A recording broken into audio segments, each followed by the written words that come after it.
guys, so I'm doing my primary 3 daily routine question 1. So let's get into it.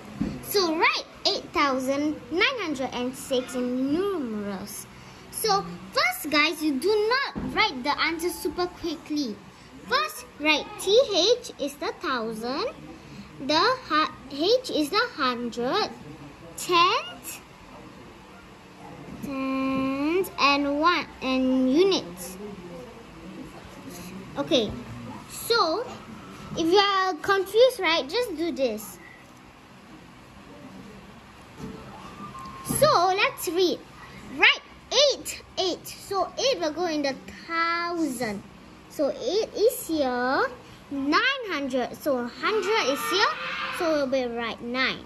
But they say 6, not 60. So 9 will go in the tens and 6 will be down. So now you have the answer 3. Answer is 3. Then you mark it correct.